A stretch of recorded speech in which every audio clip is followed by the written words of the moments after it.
They had me, ooh, they had me standing there. They had your boy like, hey, everybody, it's Elmo. Oh, no. Monét Talks. Everybody come sit down, let's have a chat. Monét Talks. Living life gossip, chop it up, this or that. Monét Talks. Get comfortable, cause you on the show.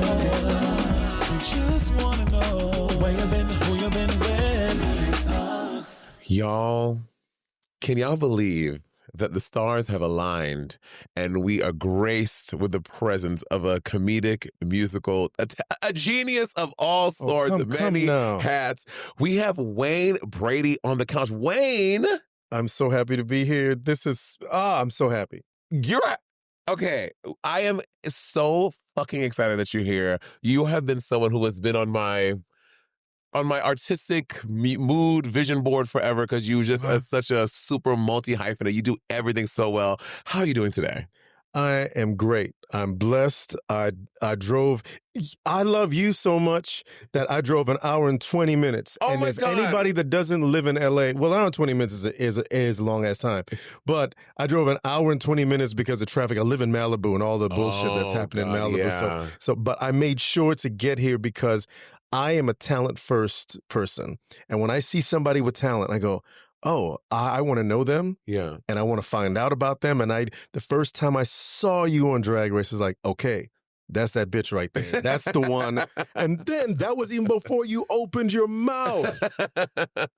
And then all this beautiful, blessed magic came out of your mouth and just looking what you've done with your platform. And so I'm a fan.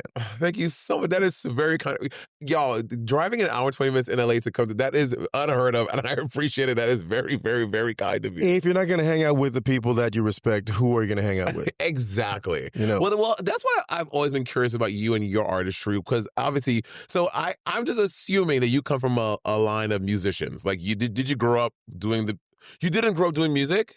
I grew up, I'm going to really shrink the story, but the one person show is coming soon. I grew up in one of those households. My folks are from the U.S. Virgin Islands. So, you're West Indian. Yeah. Same, me too. I know that. Yeah. I know that. And they don't play around with, So you already know. So we can speak a shorthand. So you already know how I grew up. Yeah. It was discipline. It was school. Yeah. It was none of that nonsense and jumping up and down. None of that. So any musical aspirations, the things I knew from a very early age, I can't tell you when, but I've always known that I wanted to sing. I always knew that I wanted to be on stage. I didn't know in what capacity. I didn't know how, I didn't know what. I just had certain guideposts. Like when I was a kid, watching old black and white movie musicals, falling in love with that, and then watching Sammy Davis Jr. and going, "Oh, what's that?" Or Sam Cooke, watching James Brown, Flip Wilson. So I got this whole mishmash of music, comedy, British sketch shows, all of these things, and I said, I want to do that. But growing up in Orlando, Florida, I was like, how do I do that? Yeah. And on top of that, I was bused to this all-white school from my neighborhood. I was in the gifted program. And that's not a flex. If you know all of the statistics about ADHD and gifted burnout, anybody who thought that was a flex back in the day, it's not. We all just trying to keep shit together right now. Yeah, yeah. I was bused to this community that didn't look like me, didn't know anything about me. I felt very alienated and removed. I had this horrible stutter. Oh my God, I grew up with I had a horrible stammer. I've always felt that we are related. Like I tell people that all the time. Oh my God, I really, really, really bad. Like I could barely get sentences out. So to help me out, my mom, I would have to sit at the dinner table and just read out loud. Yes. Like, newspapers and everything just so I can just get words out. And I don't know if it worked for me. And I've heard of other people talking about like, other people who have stammers, they have horror stories about like getting through life and how they can never. So I'm so grateful that my mom did that to help me out. If people have never dealt with it, they don't understand because yes, it is funny and it's easy to make fun of, but you don't understand both the physiological feeling because the best way that I can describe it is you've got this thought I've got all this stuff to say. Yes. The connection now has not been made, and there's something stopping it. Yes. So in order to get to it, I'm trying to, but now it's affecting my breathing. Yes. Because now I can't breathe. Because air's trying to come up, and I'm trying to get stuff. You will get lightheaded. Oh, 100%. Yeah. Yeah. Oh my God. I've never ever met someone who also had a stammer and talk about it like that. Like, people don't understand. Like, it's beyond just, it's funny to hear, whatever. Like, you feel like you're like choking on what you want to say. You can't say it, and it's so frustrating because you have so much you want to get out. Literally, but you can't get it out. Literally choking on your words. That's an expression that goes, oh my God, I was choking on my words. I couldn't. No, when you're literally choking on the thing, and that's also tied into your self-esteem. Yes. That I knew that I felt all this weight. I couldn't.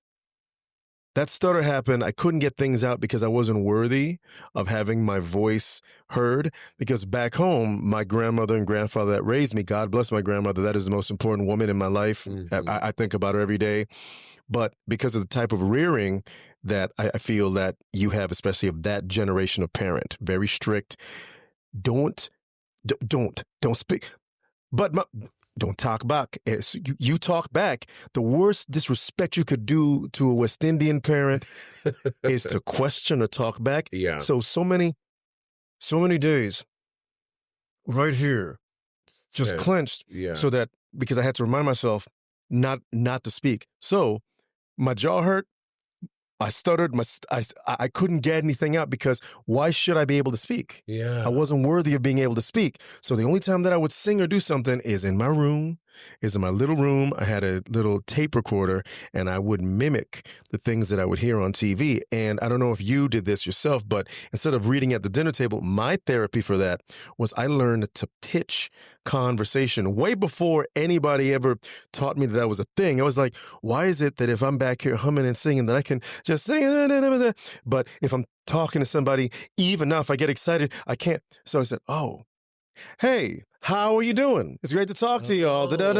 If I pitched it a little bit and then it's almost like I'm singing. I'm having a conversation, everything flows. And I learned that because there was a guy, see, I'm older than you, that there was a guy when I was a kid named Mel Tillis, this big country artist, like one of the strongest stammers that I'd ever heard. He was on TV and was very brave at the time because, folks would make fun of your shit. But he couldn't. He was like, it's good to talk. It's good to talk today. And then they're like, well, Jeremy, sing. It's good to talk. Because I was on the mountaintop. And I sang it. One of the most beautiful voices, and it would flow out. And he was the one that was even saying, when I sing, this doesn't happen. I was like, maybe that's how I should talk. And even now, if I find myself in a stressful situation or a social situation where I feel like, oh shit, it's going to happen, I make sure to find a place to place things so I can sing through it. Wow. See, I was not smart enough to do that as a kid. I didn't figure that trick out as a kid.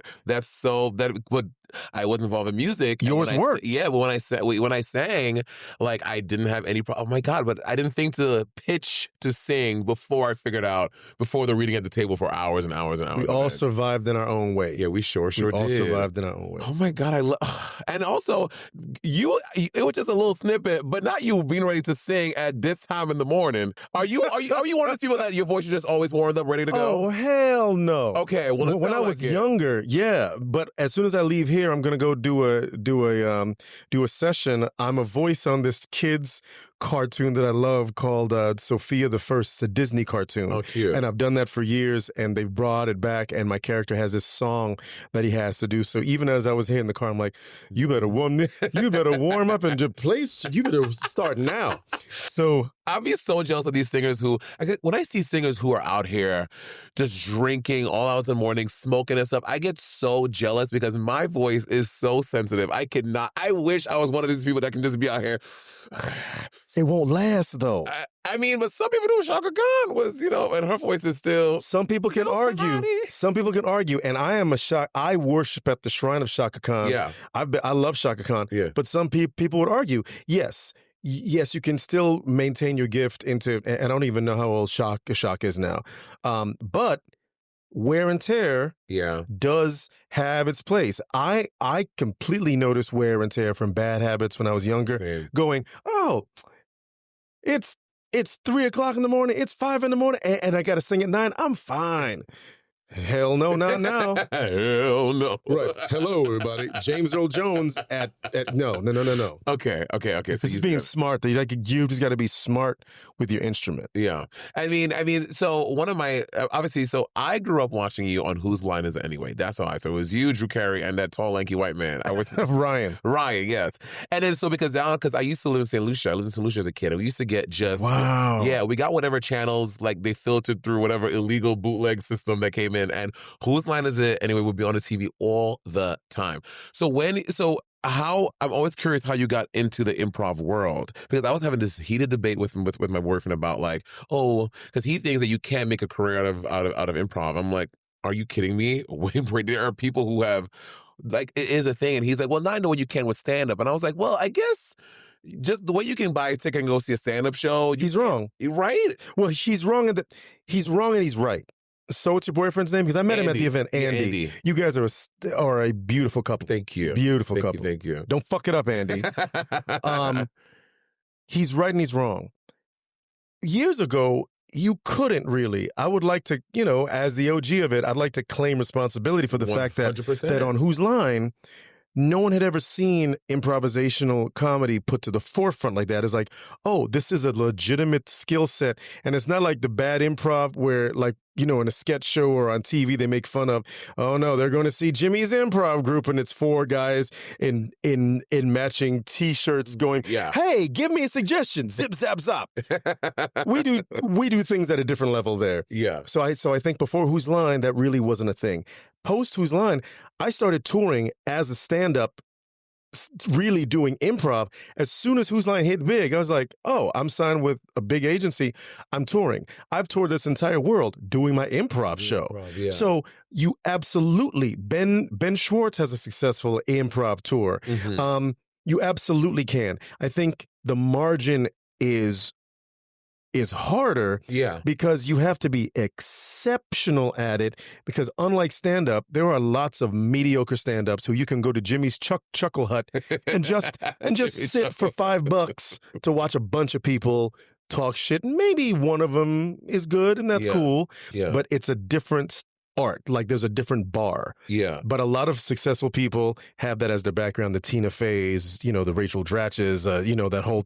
So there's a definite world of us. But especially being a Black actor, for me there was no comp. Like I didn't go, oh, there's this other Black group that I could fit in with. I moved out here with a group of 7 of us from Orlando. We had a group in Orlando called SAC Theater, which is still there. It's a successful theater company. We left. We moved out here and we formed a group called the House Full of Honkies. Very apropos. So we started doing improv gigs around town. Us going with Second City people and UCB and just work in the circuit. But here's how God prepares you. I never wanted to do comedy. Huh. What was going to be the end goal for you? Was it going to be music? No, the end goal for me was, and I tell people when I teach classes and whatnot, I say manifestation is a hell of a thing. Be careful what you ask the universe, a.k.a. God, for. I remember that kid in Orlando who didn't fit in, who stuttered, who all this shit. When I found acting, I went, this is it. And I'm good at it. Like for my first show, I knew I had something. It's like, God, all I want to do is work. Just let me work. That's all I want. That's really big and vague. Yeah. I blew off college. I graduated. I had all these scholarships. I was like, I'm going to be on stage. I'm going to act. That's all I want to do. I said, God, just let me work. I did. I worked at Universal Studios Hollywood. I mean at Universal Studios in Orlando, at Disney World as a character and then a singer. I worked in the theme park at Universal as a Ghostbuster, as a breakdancer, as a percussionist. I did these stunt shows. I was the Wolfman and Dracula in the Beetlejuice show. And then I did a lot of theater. I did every piece of theater that came through there. I said, God, I did everything that I could do until I did tons of commercials. And along the way, I did lots of episodic dramas that came through because my aim was always to go to Broadway. I said, I'm going to be on Broadway. I'm a legitimate actor. This is what I do. I was with the group because I discovered this thing that I was naturally good at. When you're alone and you stutter and you get made fun of by the other kids in the neighborhood because you're black, your mama's so black, you blickety black shit, you stay in your house. You either become a shut-in that owns a shotgun and you threaten to kill people, or you become very good at and fast at playing the dozens and talking about folks' mamas and making stuff up. I became very good at making things up. I joined this theater company to keep that skill facile and to learn about it and to become a sketch writer. But my aim was always like, you guys can be funny. I'm going to be on stage. We moved out to L.A. You guys can be funny and do the little show that we're doing. I'll just stay in the back and play my roles. I'll come out. I'll improvise a song. Hey, it's great that Wayne can do impersonations and characters. I was like, I'm going to be on TV. I'm going to be on a medical drama, and then I'm going to do 5 seasons on the medical drama, and then I'm going to Broadway. That's what I'm going to do. Fuck y'all. And then God said, no, Wayne. You're going to get cast on this improv show that I've been training you for your entire life. Your entire life. And not even, you really just all these little tricks and things we're learning, we're preparing you for that thing. So that was like your launching pad into the mega stardom of your That was career. The launching pad into like real world, oh crap, people know who I am and they're watching what I'm doing. Because at its height, when it started, Whose Line was one of those last shows of that era, pre-social media, where if you're on a hit show, you're on a hit show. Like syndicated everywhere. Everybody and their mama's watching at the same time. So I got exposure very early from that. But the good and bad side of it was there wasn't anyone else that looked like me.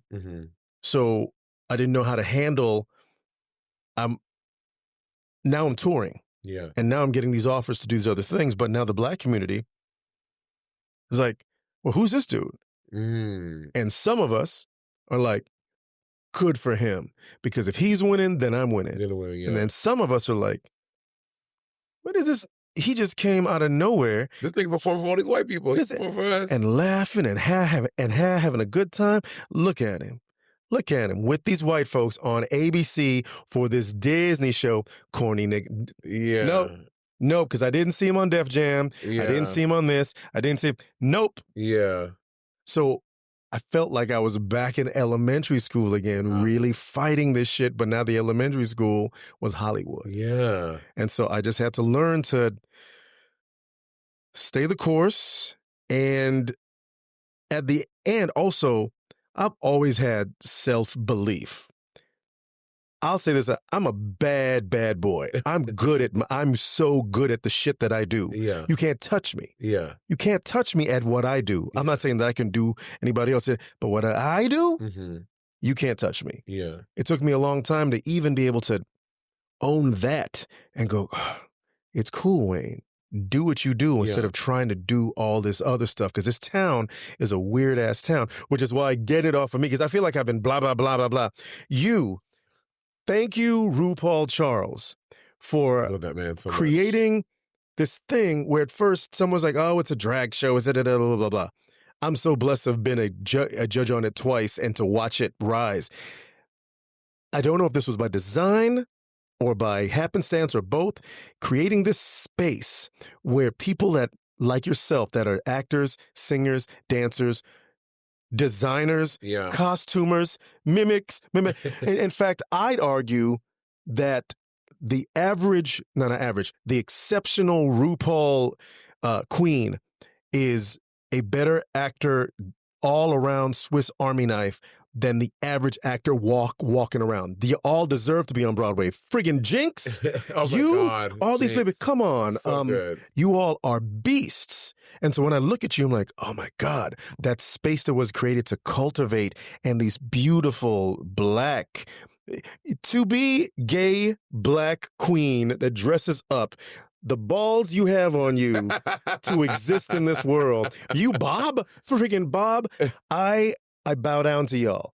I bow down to y'all. Well, for specifically, I can say for the Black girls is because we have examples of people who are Swiss Army knives themselves, right? Because I think as a kid growing up, you think like, oh, if you're a singer, you have to do that, right? You can only be the pop star. Or if you're going to be an actor, you can only be an actor. You can only be in films. But to see people like you, like Aisha Tyler, all these other people who are able to do a stint on Broadway for a few months, do you be in this series for a few and like put out albums. I think that seeing examples of that is helpful as a little budding person in Hollywood myself, trying to like find my own path and what that is. So like that's super helpful. You know what I mean? To have people like y'all to look up. Yeah, but you've got your path.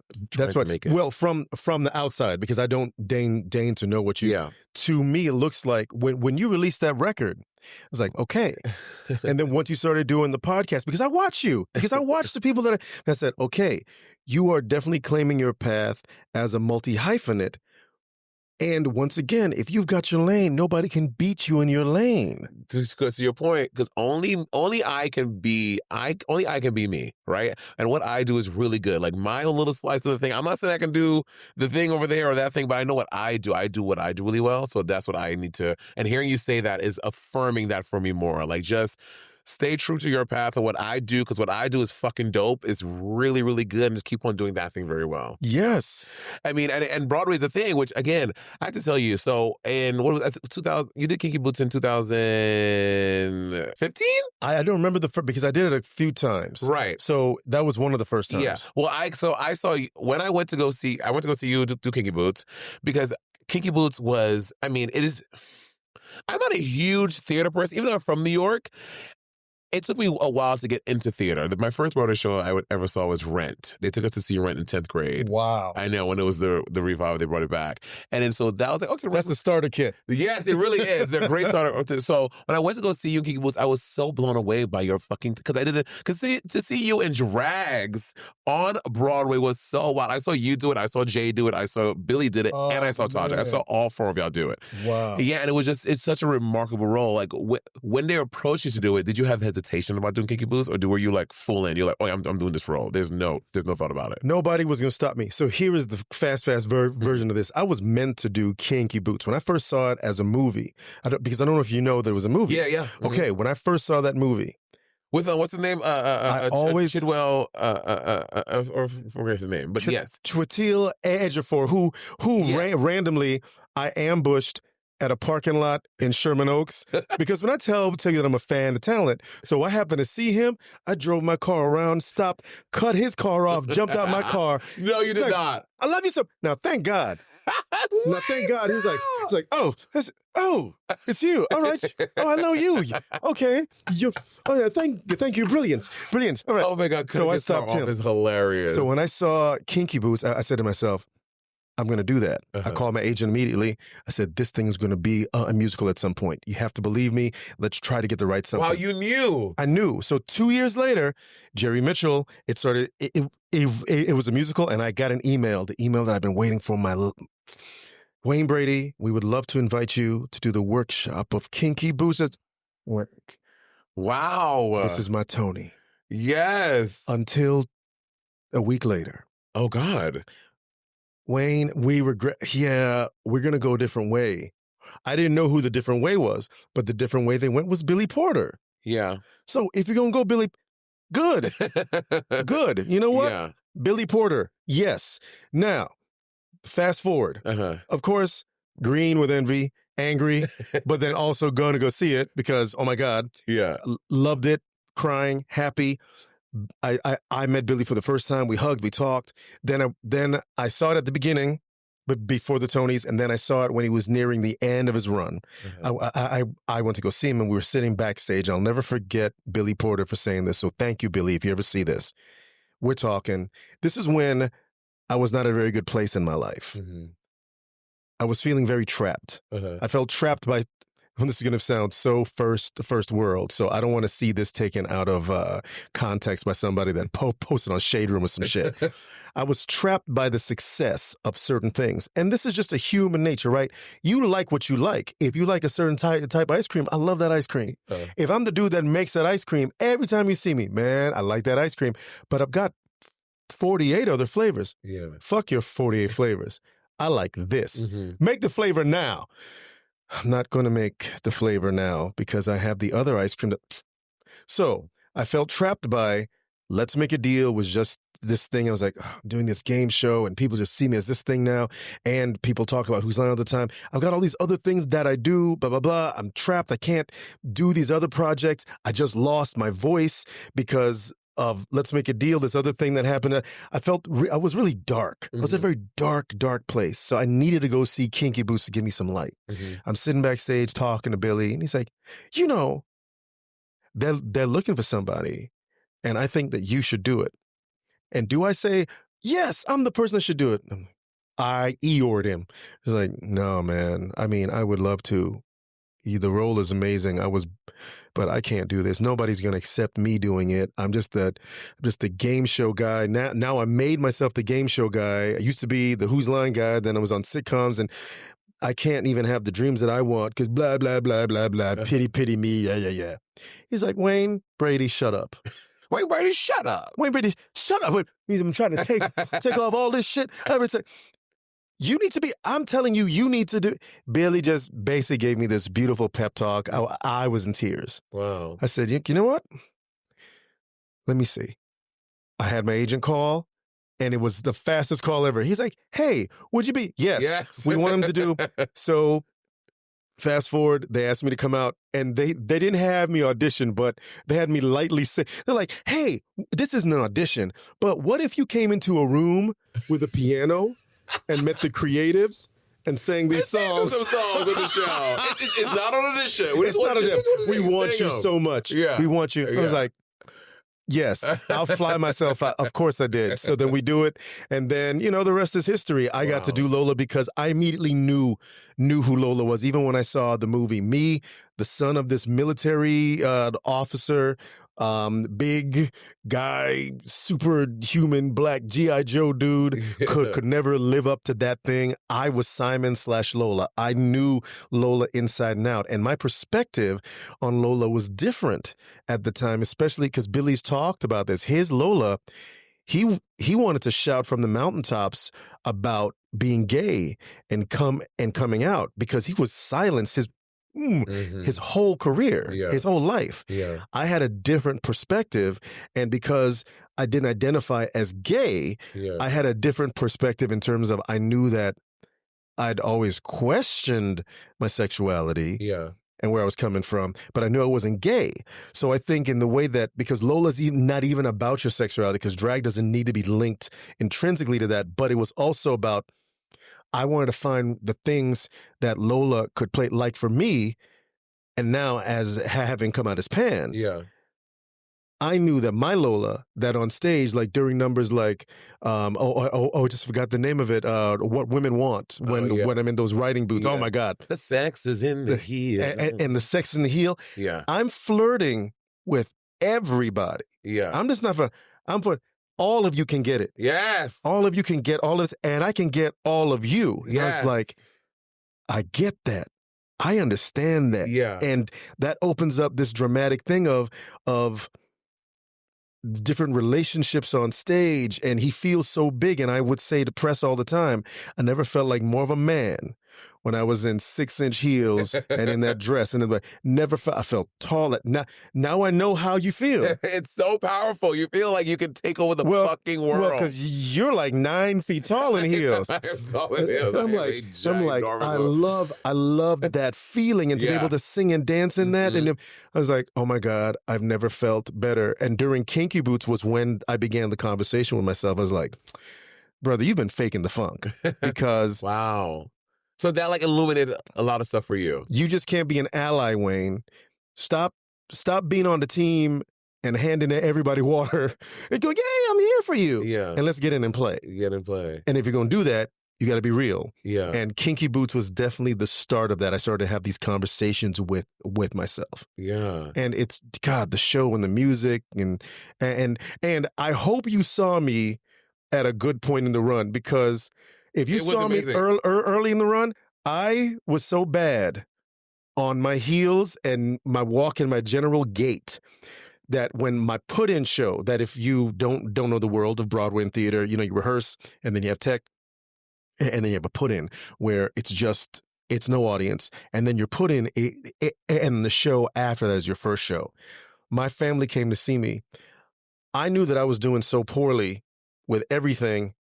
Well, I was doing great with everything except walking in the heels and my gait and my demeanor and my bearing. Mm-hmm. I didn't have a feminine bone in me. I called Shangela. I was like, you got to fly to New York. Come out. I'll fly you out. Be my drag coach for a couple days. Tell me what I'm doing wrong. And Shangela was like, oh, after you said, okay, where do I start? So well, I guess that's like. So you saw me. Yeah, I brought my whole family to come see the no, it was show. bad at the end. You were. It was so good. I could run across the stage in those heels. I could do all the choreography. Yes. I could come down the staircase. The first time I tried in the staircase, I walked down like you know the walk. Mantis. But feeling like you're sexy. Hello, everyone. No, it was amazing. My aunt couldn't believe it was Wayne Brady she was watching.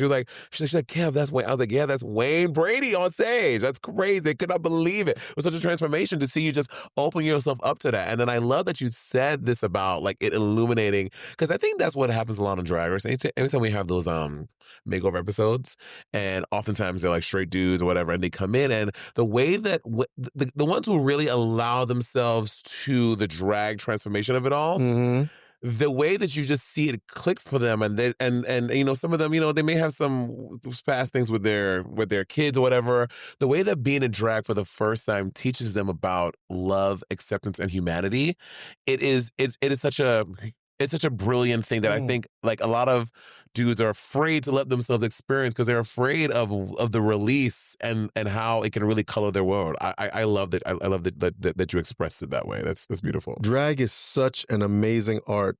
I really am in love with the artistry of drag. Yeah. And I believe what's funny is people confuse. You can get dressed. You can be a man that dresses up in a dress. Yes. And that's still not drag. Correct. But if you are a drag performer, you embody something. There is a magic, man. There is a real magic. And yeah, I am in awe. Yeah. Well, for people who have only experienced it on screen, like what is one word that you would say to them, for that person who's gotten dressed but hasn't done drag? What would you say that thing is that happens? Like, what is, if there was one word you could give it, what word would it be? Wow. Transformative. Because it's literally transformative, but I'm talking transformative. Like at a molecular level. On a cellular level. Yeah. Because so many men, we are conditioned, you know, and we talk about our upbringing. Growing up in the neighborhood I did, not only did you not want to be called, in my household, you didn't want to be called an auntie man. Or batiman. Bati boy. Nobody wants to be called any of those things. You don't want that. But then you go outside the door, and I could talk to any of these dudes like, yeah, man, you know, this little bitch, you don't even know a bitch, you know, and then dropping the F word, da-da-da-da. Yeah. So then you grow up immediately, okay, at home, I'm not safe. And I kind of, once again, my grandmother, it wasn't like she would throw things at me, but I say not safe in an expressionistic way, which is just as important as the physical safety. 100%. Parents, any of you what? Parents, I'm a 2-time parent. You know the best thing that we can give our kids, whether they are yours biologically or adopted, is yes, feed them, give them all the stuff they need, but give them the sense of safety that if they say, hey, I want to dress up in a dress and play like I'm a Martian and blah, blah, blah, and do this. Okay. Come on. Yeah. Do that. Yeah. Really, I can't? Yes, because that's going to pay dividends later. You won't have somebody who is racked with anxiety every time they think that somebody's looking at them and did I do something wrong, or I said something wrong, or this isn't right, or I don't do that to your kids. So I was dealing with that inside the house. Okay, check. I can't ever say certain things to my folks because they will think that I am gay and soft, because I would actually hear a core memory of mine is my aunt came to visit me, and we were watching Dick Clark's American Bandstand. And then Prince was on. I'll never forget this. I think it was Prince. It was one of his first performances, and she knew who he was at the time. I didn't. She goes, "Oh, he has to be gay. Look at him. Oh, swishy, you're gay." And it wasn't like she was saying anything mean. It was just the way that black folks talk. You got him, you're not nigga gay. You're nigga gay. So, and I Noted. It must be bad to think that somebody thinks that you're gay or to walk a certain way. Got you. Yeah. Filing all those things away. That does a lot to you. Yeah. So when you can let that crap go later in life, that is amazing. Yeah. So that's what Lola did for me. It gave me the outlet to go, oh. So when I say it's transformative, there's nothing. We are afraid to feel beautiful. That's why, like those dads, when they come on, I get so teary-eyed when I see them. First off, the fact that they love their sons enough to come on and accept them as their sons, and they go, "Yeah, I'll shave my beard and I'll do the whole thing." You can't fake that look of when they look at themselves in the mirror for the first time. They go, "Oh, yeah." Women have had it figured out for centuries. Yeah. It's okay to like soft things. It's okay to get your skin done. It's okay to feel good. We have this self-imposed bullshit. Well, you know what? We need to get Terrence Howard on there and put him so he can get in drag and figure some things out, please. Like, to not want to play Marvin Gaye because they offered me the role and I had to kiss a man. What did he say? Some shit about if I had to.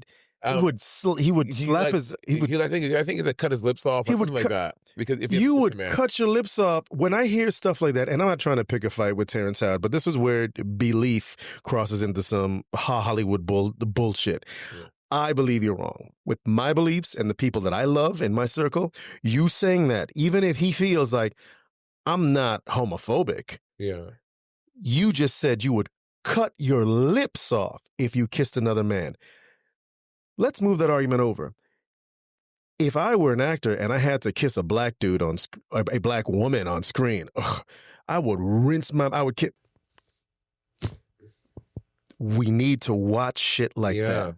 Yeah. That's not cool. Especially Terrence Howard being so respected in the black community. We love him. You know what I'm saying? So like when people watch him from the community, watch him like, oh, well, if Terrence Howard think that he can, then I definitely can't be no friends with him. Because there's somebody watching making those notes. Exactly. And that's the thing that pisses me off when I see it. I'm like, Terrence Howard, do whatever you want, but it's what that says to the rest of the black community. When I feel like we're in a place now, of course, we're not perfect. There's still a lot of learning to happen that is happening, but I feel like we're closer to finding out some more common ground between people of different genders and sexual identities. But when things like that happen and they go viral, they're everywhere. Say it differently. It sets us back so much, and it really enrages me. Say it differently. If you are, you know what?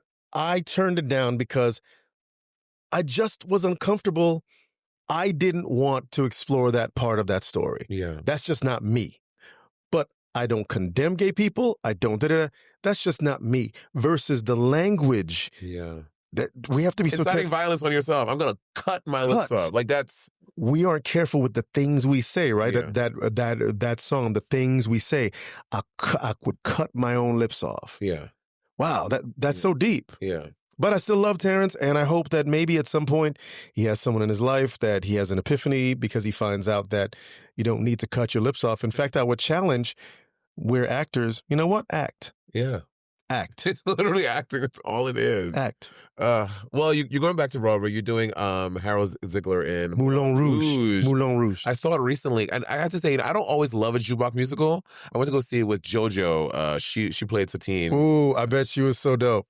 So good. So she can sing a little bit. Are you kidding me? She can. I'm obsessed with JoJo. Love her. She killed it. She's great. So good. So I can't wait to come see you and do a little hair. Well, I hope I can bring a little something to it. You will. I'm very, very excited, and I get to do it with my buddy Tay Diggs is playing the Duke. Yeah. So I love that, because Broadway. In some times it can be, but it used to be considered the great white way. Mm-hmm. And so it does my heart good when you can see all these shows where, the casting is just what it is. Yeah. And it doesn't rely on on people having to look a certain way or kind of typing us out. Yeah. It's very cool. Agreed. And I also saw you obviously in The Wiz too, which was so good. I wish the run went on longer.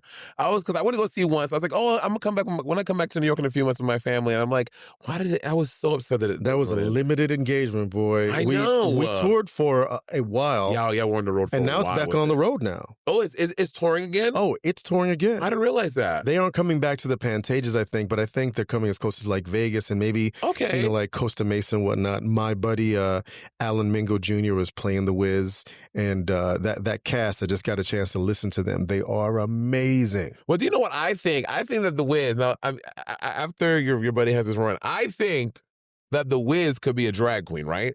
I feel like The Wiz, because the big opening number in full drag, crazy. When they come back to Emerald City and they see I am out of drag, and they're like, what happened to the? I think that would be a great idea for The Wiz. You know what? I just saw that. Okay, so this is to Shelley Williams. Shelley Williams. Who is the director. Okay, Shelley. Who is an amazing director, second Black woman in history to direct a musical on the Broadway stage. Oh, really? Yes. Isn't that something? Still at number 2.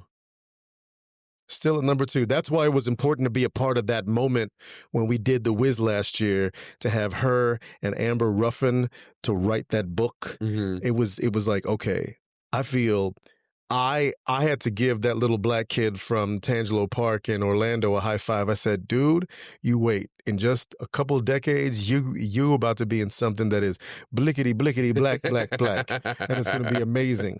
That was a moment. But what you just pitched, that would be great. Wouldn't that be so cool? And to be full out of drag, it's like, oh, and as they walk in, because when they walked in on me and I was packing and moving all this stuff, you could be putting the dresses up, exactly. Like, oh, hey, y'all. And they're like, hey, wait a minute, with this ship. Yeah. Well, I'm going home now. Bye. Exactly, that would be so dope. Because even you talk like a little differently. You're like, bye. Yeah.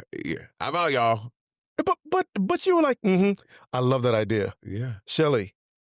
And I think the first person to do it, hello, have you heard him sing? Come on.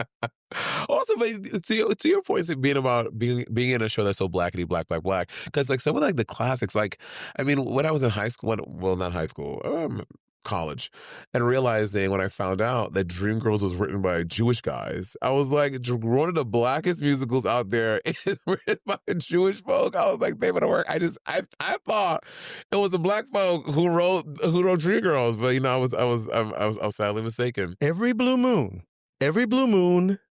and I don't think this works all the time because we've seen these things go horribly.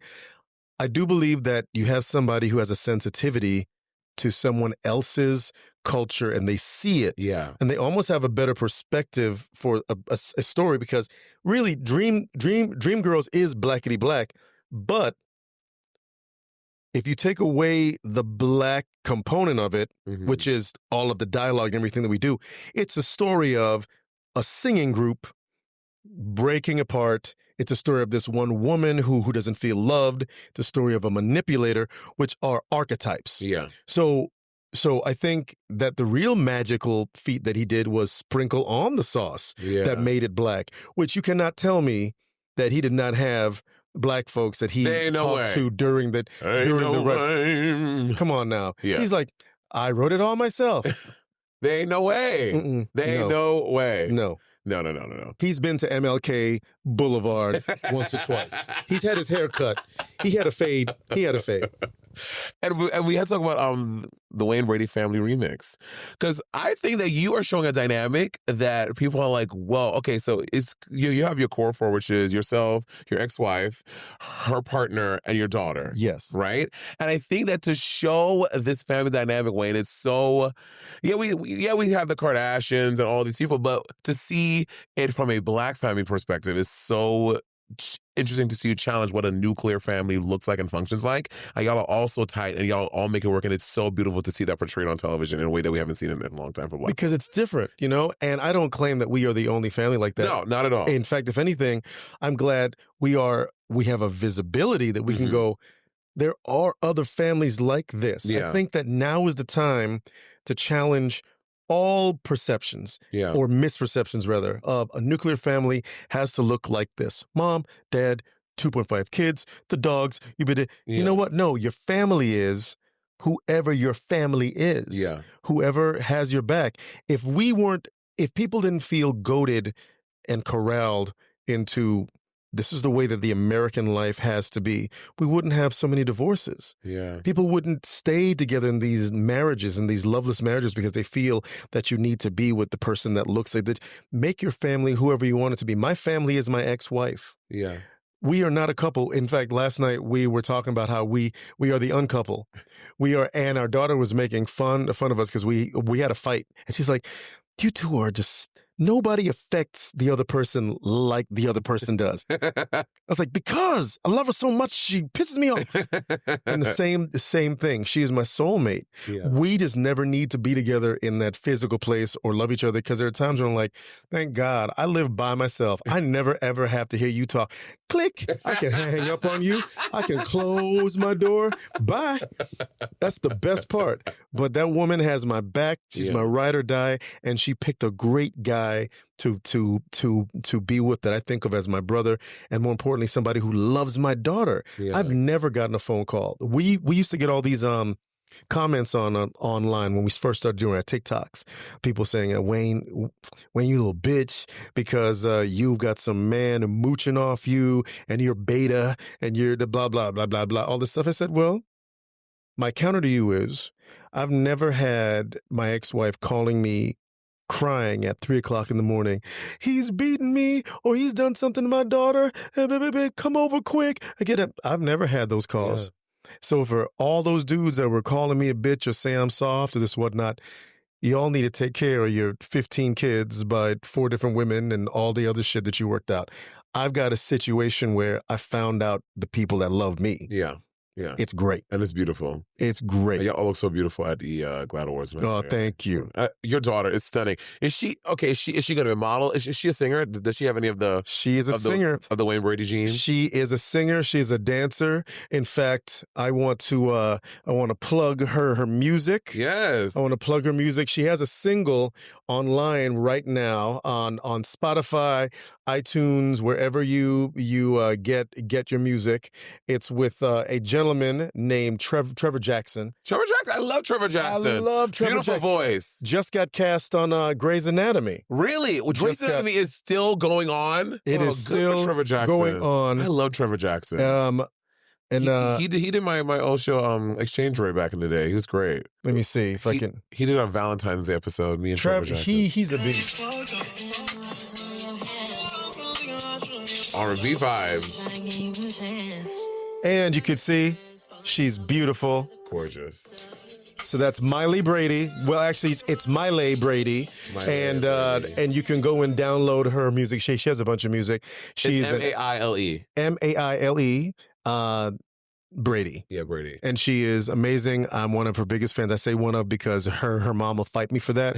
And her mom's a black belt, so I don't feel like getting my ass beat. So I'm one of her biggest fans, and I love her. She can sing, dance, act. She's a writer. Let me tell you, when this chick writes down, she's written these plays, her thesis that she's presenting in a few days, it's a collection of one-act plays. Oh, wow. She has already had some of her work looked at. It got her an agent. She is going to move out to New York, and she's going to take that town by storm. Wow. I'm telling you, this is I'm going to beg her to write something for me. The Brady gene is strong in there. It's strong in that one. Creative. Oh, yeah. Dope. Okay, I want to play a little game before you leave. Come on, let's go. Okay, the game is called Improv Idol, okay? Okay. I'm going to give you a random topic or scenario and a musical genre, and you have to improvise a 10-second song or jingle about it. Okay. All right? Not warmed up and no keyboard, but I'm ready. Let's go. Let's go. Okay, the first one is auditioning for a role you didn't want but nailed, and the genre is 90s hip-hop. Auditioning, so it's like a real role? Yeah, or made up one. Okay, so you auditioned for Elmo, you didn't get it. You didn't get Elmo. And then it's 90s hip-hop. So this is the song about not getting it. Yeah. So this is got it. Okay. I didn't want that shit anyway. Break it down. Rain. This rain. Ooh, they had me down there. I said, ooh, They had me singing to them. They had me, ooh. They had me standing there. They had your boy like, hey, everybody, it's Elmo. Oh, no, they wanted me to be Elmo. Hell no, they want the bro to be the Elmo. Won't go. I sat down and they should know that I'm never gonna be, I don't wanna be the Elmo. Who wanna be on Sesame Street? Huh? Who wanna be on that place? You just look at me. What? Dark all over my face. Little puppet. Foot way on that gas. What? Because when I'm Elmo, you got your hand up in my ass. No. Wait, you just made that up in the... Are you fucking kidding me? Are you fucking kidding me? That is dumb. That is just dumb. How is that possible? Lots of time in my room as a kid. I told you. Oh God. I had no friends. We got a verse. We got a chorus. We had a bridge. We had a hook. I gave you a hook. And I directed the video for you. So thanks, AI. Oh. What do you feel about AI? Are you scared of AI taking over the industry, or are you accepting it? I was scared last year. Like a buddy of mine, my buddy Jonathan that does Let's Make a Deal and Who's Line With Me, he is a writer. And so last year he was running around like, what's the character? The sky's falling. Chicken Little. Right. He was like, you don't understand the whole thing. AI. I was like, man, come on. I get it now. So a year later I go, oh, okay. Mm-hmm. But here's the thing. Instead of getting scared, I think that this is an evolution in show business, and that if we all, those of us with skill sets that lend themselves to live shows. Yeah. Live will never go away. Yeah. But I believe we can use AI to now accentuate what we do live. Mm-hmm. We can use it for sets. We can use it for things. Yeah. We can use it for generation, for ideation. I think instead of filmmakers being afraid, oh no, this AI program is just going to make a movie. No, you know what? Come up with a really dope idea and use the AI to support what you have. Now, the shitty part of AI is it does affect the physical part of the business. Yeah. I've seen programs, just this morning, someone showed me something where they took footage that they shot in a standard way. It was just like us sitting here in a two shot. They put it into this program. I don't know the thing. They were able to turn it into, they were able to turn the shot. They were able to do the close-ups. Then they were able to have them get up and leave the scene.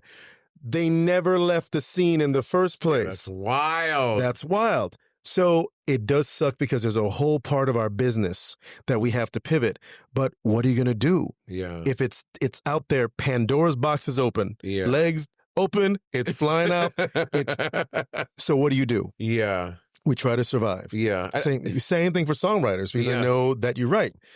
Yes, songwriting can be generated with AI. Right. Just use it for better ideation. Yeah, well, I think you're to your point is the live performers that are gonna live, like you always gonna want to go see live performers. I think things like live performers, like people doing improv, singing, or comedy, like you always want to see that live. You won't want to see an AI generation of that. That will never work. You want the magic trick. Yeah, you want the magic. And the magic trick is affecting an audience in a certain way. That I sang this note or I said this joke that poked you. Yeah. As wonderful as AI can be, I mean, I hope I'm not, knock on glass, is until it reaches a point where it can duplicate how weird, frenzy, horrible, stupid, brilliant, and muddy the human brain is, we are good on that end. Yeah. Okay, I want to do one more category of the game. Yeah. Because it says getting the male in full drag gospel. You're getting the male in full drag. Okay, so I will do this one, but you have to do it with me. Okay, I got you. And you can be the postman. Okay. All right. Okay. All right. So I'm in the house. Uh-huh.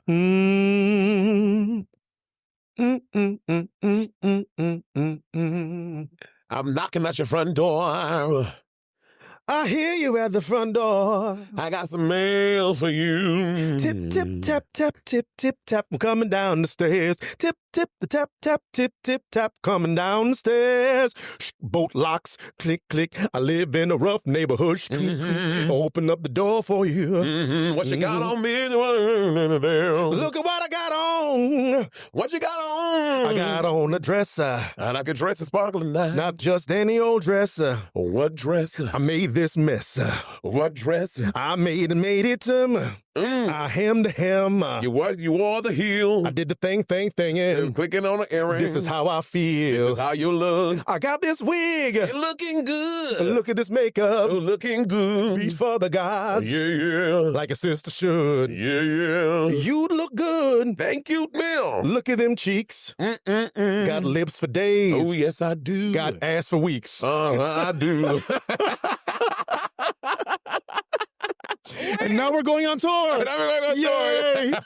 Wait, Brady, thank you so much for coming by today. This conversation was so illuminating. I think it's gonna be my favorite episode of this show ever. Yay. I just got a peek inside of your mind, and this was. Oh, I'm so happy you were here today. Well, this is just the first of many things. Like I said, I admire you, and I can't wait to get a chance to do something with you in the future and just hang out, because I think you and the team that you have here and all of the people that you and Bob and just it's like that's the I'm rooting for it for you. Thank you, Wayne. And again, and I want to come and do your podcast. I was just going to ask, because if I say it on camera, you have to say yes. No, I would love.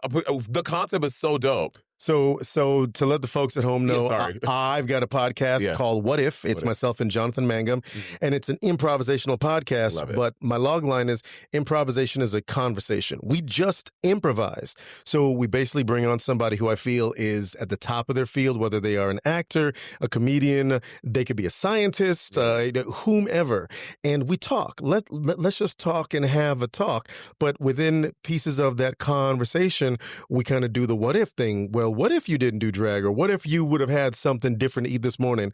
And it can turn into a song, it turned into a scene, it can turn into a commercial. We never know. And so we just know where we're starting, but like life, we never know where we're going to end up. I love it. It's such a dope concept, and I'm so down. Whenever you have time, I will make it work with my schedule, whatever it is. Oh, I'm going to run dates by you. Okay, so you'll be getting dates today. Amen. Okay. Amen. And y'all, you heard it here. I will be here. Thank y'all. Thank you that Wayne Brady was here today. Y'all, this was such a treat for you. You're so welcome, and I'm happy you were here for it. Until next time, we'll see you back on Monet Talks. Peace. Monét Talks.